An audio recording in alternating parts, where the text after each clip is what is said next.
The events of this post have been told to me by my friend who I haven't seen in almost a year. He was a co-worker of mine who had a dark past. What he told me is not a lie, and he showed me physical evidence of what happened to him.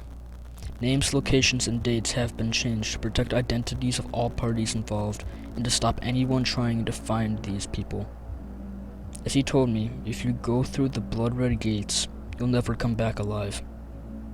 Around a year ago, I met a person I'll call K. K is an immigrant from a country in Asia/Europe. He came as a child, around 8 or 9 years old. Maybe a bit older, I'm not fully sure. It's been a bit since I was in contact with him. He is/was a very nice, chill guy, very laid back, but his stare was... you could tell something was wrong with him. Something happened in his past. From the second I met him, I could tell. He lived in a big city in a remote area. It is a remnant of the Soviet Union that never fully left. The city held around 200,000 when he was born, and when he left, only 50 remained alive. During the time between his birth and the Soviet Union's downfall, there was an underground satanic cult that slowly rose to prominence. Over time, more and more members joined the cult. On the year K was born, all hell broke loose. Death and destruction of an unimaginable scale occurred. Some of the things that happened make me sick to my stomach just thinking about it. I was only told about this. I can't even imagine seeing it. I warn any readers. This gets very graphic from now on. During the mass deaths, more and more people joined this cult.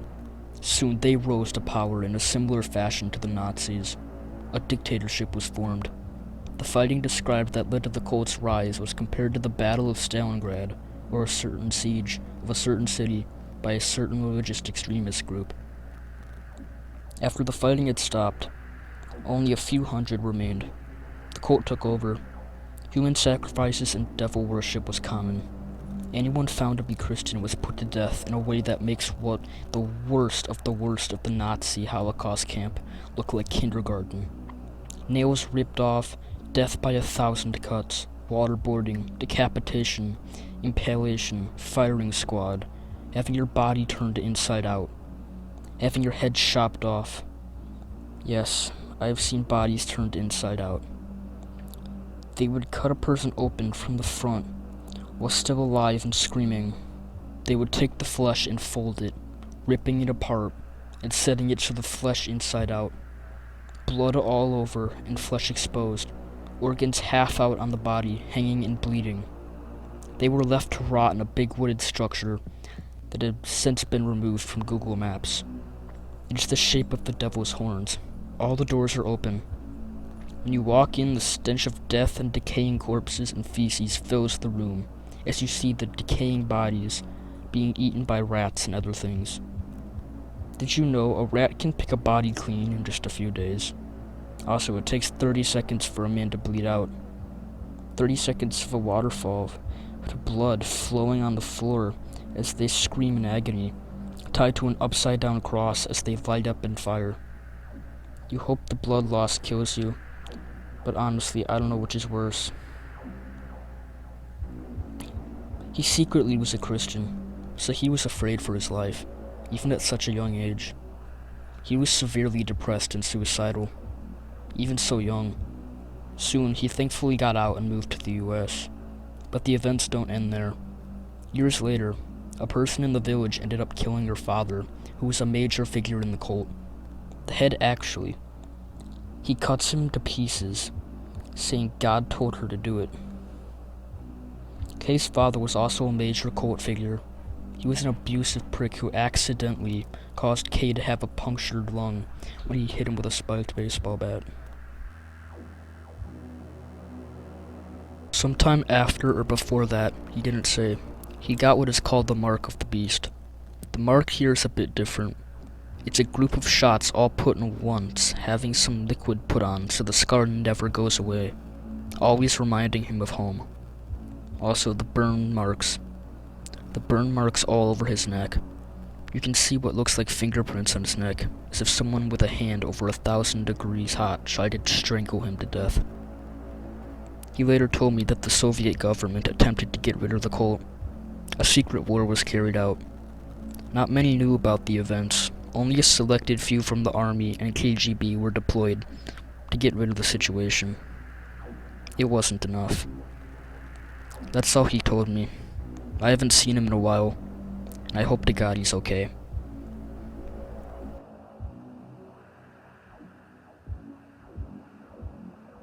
Okay, so recently a lot of weird stuff has been happening at my grandparents' house.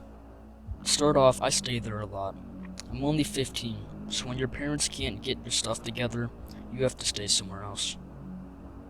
I'm gonna try to keep the story short, because like I said, this is all recent. Anyway, let's get into what's been happening. It started when me and my sister went fishing at a creek behind their house.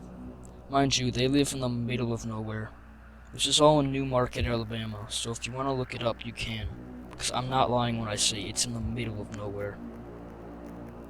When me and my sister, who's younger than me, were walking the trail back to my parents' house, my sister started acting weird.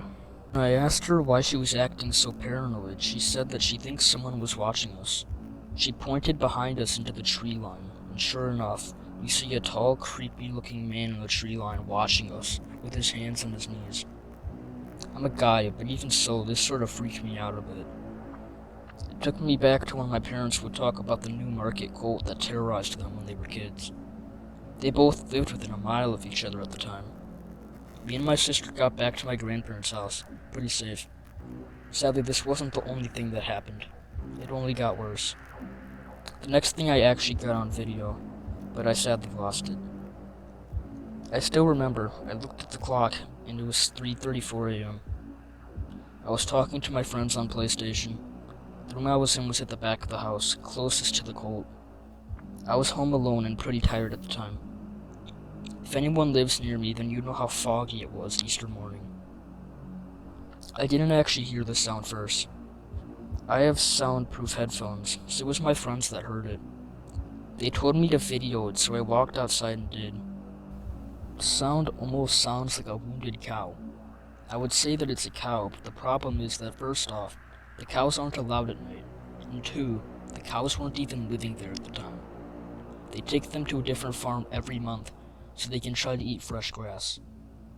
The scariest thing about it was that the noise kept getting closer. So close, in fact, that at one point it was in my grandparents' backyard. It even got as bad as me waking up to scratching noises at roughly 4 a.m. I don't get scared very often, but this was terrifying. Nothing has happened since, but I'll update if something does. Update 5/9/19. Anyways, I went looking for this cult last night, and it wasn't very hard to find them. The reason I went at night was because I had baseball practice after school. By the time I got home, the sun was going down. I invited Greg over and we went together. I'm not a weak guy, I'm pretty athletic, but Greg's just big. He's already 6'3" and only 14 years old. Him and I grabbed our knives and walked along New Market Road. It isn't a very long walk, just a few houses down. We reached a dirt road and headed down that. The road leads into different pastures, fields, and ponds. It's really relaxing, almost to the point that you forget who's really out there. It's a long walk down a steep hill that leads to a flat pasture. The dirt road then leads along a creek that connects to the Flint River. We walked along this creek for about an hour and didn't see anything. The only thing that kept us from leaving was the sinking feeling of being watched. It may have been paranoia, but I swore someone was watching us ever since we stepped on that dirt road. Everything was pretty chill until we checked the tree line. The tree line was really thick and almost impossible to walk through if you wanted to, due to all the thorn bushes. I remembered a story that my mom told me when she was little about how she went to pick a rose from a thorn bush. She was 7 then. A man jumped out of that thorn bush and chased her back. No one believed her when she told her parents. I wondered if that same bush was right in front of me. Around that time, everything got real quiet. The birds, frogs, crickets, and even the animals stopped making noise. I remember how Greg and I stopped talking and looked at each other. I could tell he was scared, but he tried to hold it in. We were looking at each other when we heard a snap in the woods. We spun our heads to see a tall man with a deer skull over his face. The road slowed down and my mind raced 1,000 thoughts per minute. The man was right beside us, and had one hand on a little tree, pulling himself around to see us clearly. A scream jolted us from our trance of fear, and we ran for the hills. After the scream, the bushes started moving, but we didn't stick around to see what came out. It probably took us about 5 minutes to run an hour-long walk. I couldn't feel anything but the tingling of my adrenaline as I raced alongside Greg for my life. We stopped at the abandoned dry cleaners and sat in the parking lot, asking ourselves what to do. Greg had tears in his eyes, and I was also a bit shook. We debated whether we should call the cops or keep it to ourselves. I told him not to, but he called the cops anyway. They only searched the grounds for about 15 minutes. The only thing they found were ashes from a fire in the woods, but they put it off as campers. They acted like they cared, but I could tell they didn't buy our story. Greg went back to his house, and I went back to mine. That was yesterday. Tonight I'm home alone and really not looking forward to it. If this cult comes for me, I've got a shotgun waiting for them. I know this sounds bad, but if they break in or threaten me in any way, I'll probably shoot them.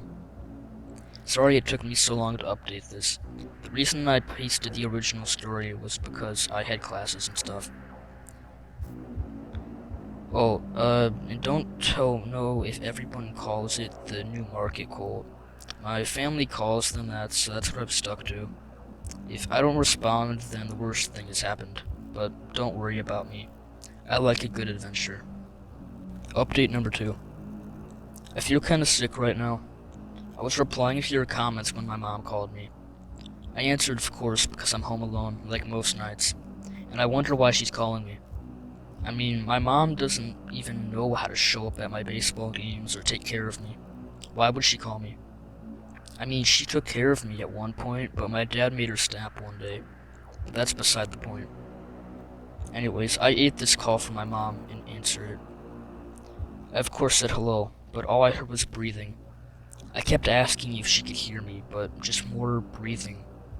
I figured that Verizon did that stupid glitch where you can hear them, but they can't hear you. I hung up the phone and called her back. For once, she picked up the phone and asked, "What's wrong?" I asked her why she had called me, but she said she hadn't. I figured she put a prank on me and hung up. Not too long ago, she pulled into the driveway and said that I had a package. It had my name on it. Drove off, and I ripped the package open and threw the cardboard box into the burn pile. I unraveled the bubble wrap to find another box, a wooden one. This box was a long, skinny box, and when I saw it, automatically gave me the creeps. I hesitantly opened it to find a bunch of hay. Under the hay was a long, scary-looking knife. I don't know if it was someone pulling a prank on me, but if so, it's not funny, because the knife was rusted and not normal-looking. It's got a snake handle, and the blade is swirly. If anyone has seen this knife before, please tell me. And no, I didn't touch the knife with my hands. I have gloves. Update 3. 5/10/19. Last night nothing happened, thank God, except for that weird package I got in the mail. The only thing ever than that set me off were the footprints circling the house. They stopped at every window. The prints seemed to turn towards whatever window they were in front of. Yesterday it rained really badly, so it was pretty muddy. I've just got done with my work in class, and I'm wondering if any of these kids, or even my teachers, are a part of the cult that's been stalking me. It would make sense, because whoever it is that runs this cult knows where I live, my mom's number, and my first and last name. Update 4. First, I'm going to state that we're talking about moving, like fast. Maybe within a month or something, but there's no telling. The reason for that is because it's getting bad. Okay, I wasn't home alone this time because I told my mom about everything that happened. When my grandparents had to leave to help out with the food drive again, she actually stayed with me. She wasn't herself though. She was really quiet and paranoid. She wouldn't stop to look out the blinds every few seconds, and always had a straight face. She freaked me out more than the fact that a cult was behind the house. She didn't say anything, and honestly I didn't either because she freaked me out. It wasn't until I asked her what was wrong that she said something. She told me that when she was a kid, the same thing happened. People would show up in the middle of the night and watch her through her window. Every time she told her parents, they would get death threats in the form of letters and weird objects. The letters had personal information that could have only been known through stalking them. I was really surprised by this, but didn't get a chance to speak because this song started playing outside. I knew the song.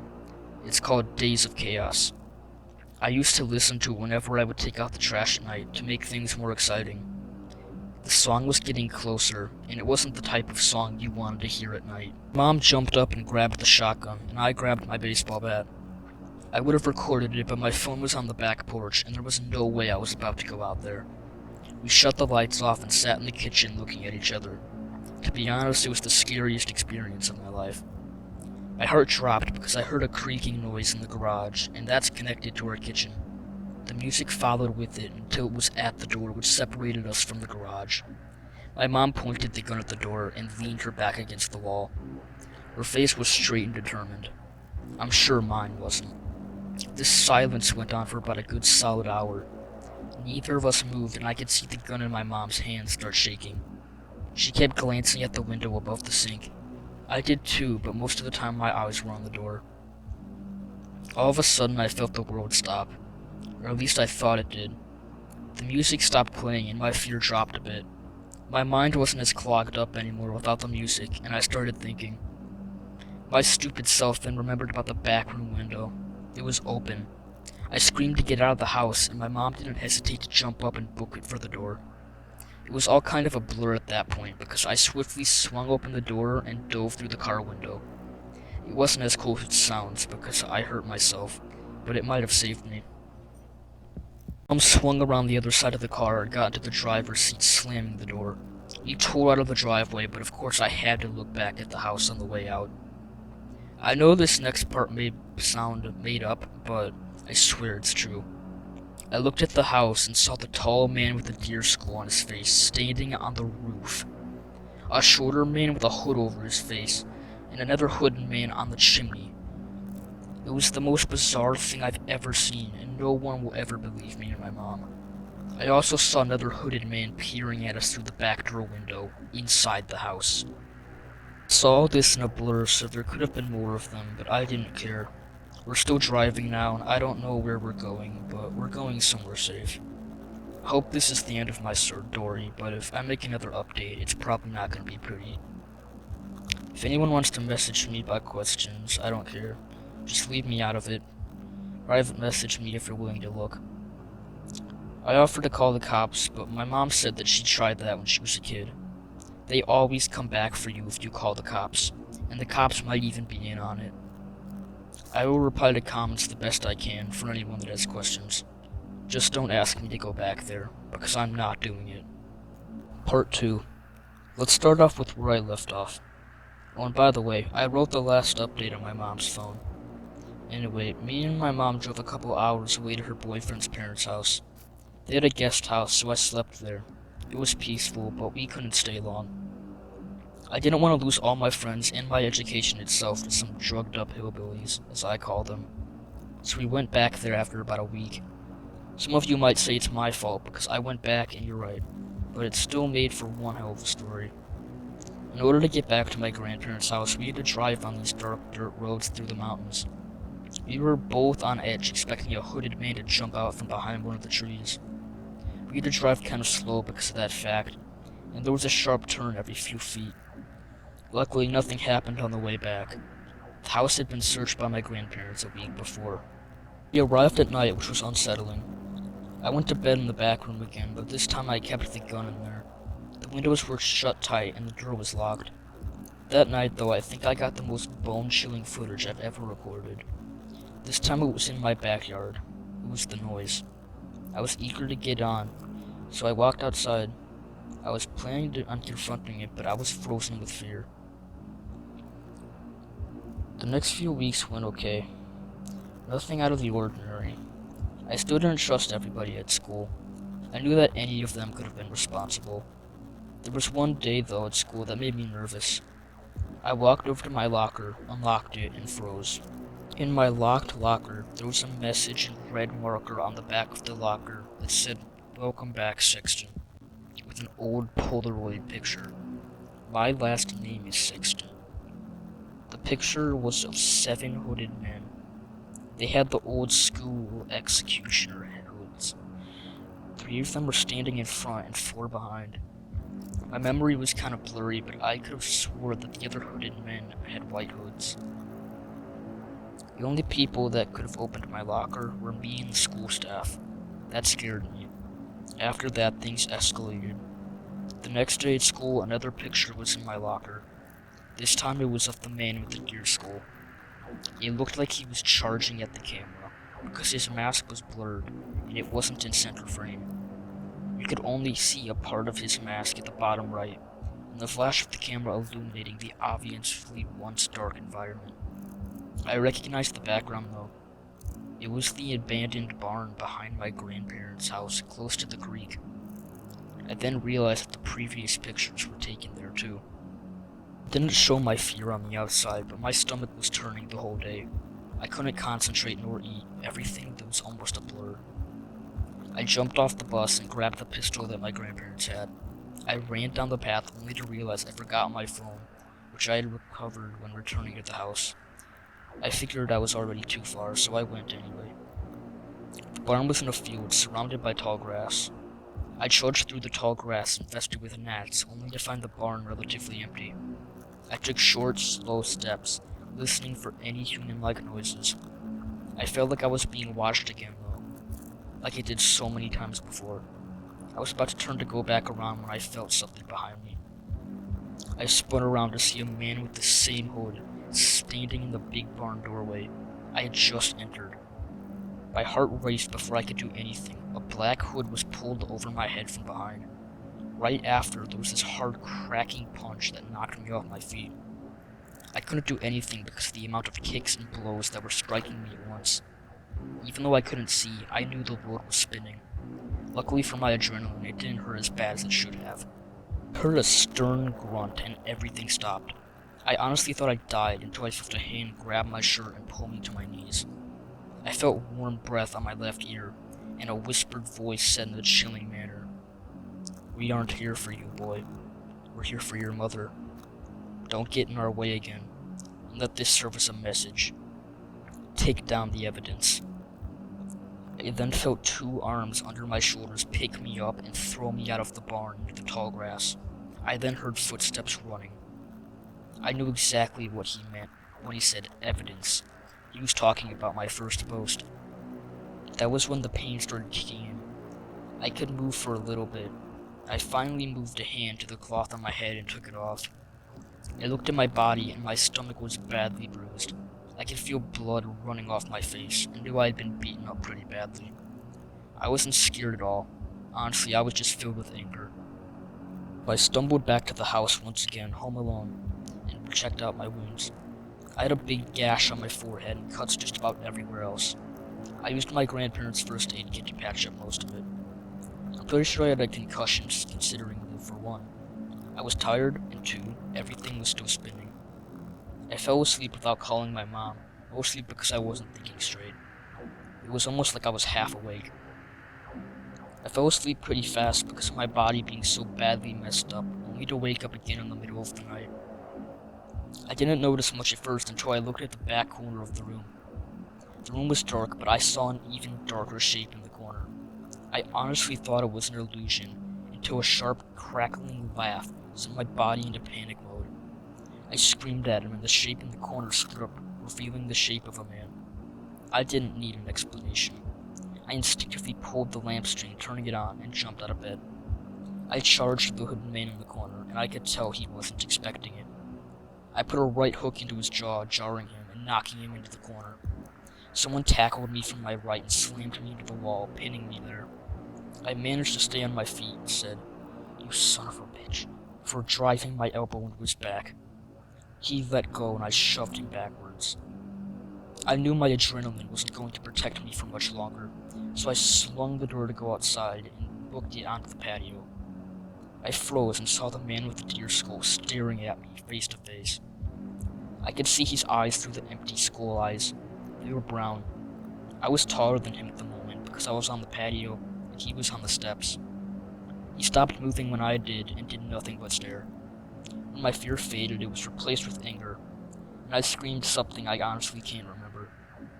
I then drove my foot into his chest, but he didn't fall backwards. Instead, he charged me, but leaped over onto the patio railing. I kept running, though. I ran through the night until a car stopped to pick me up.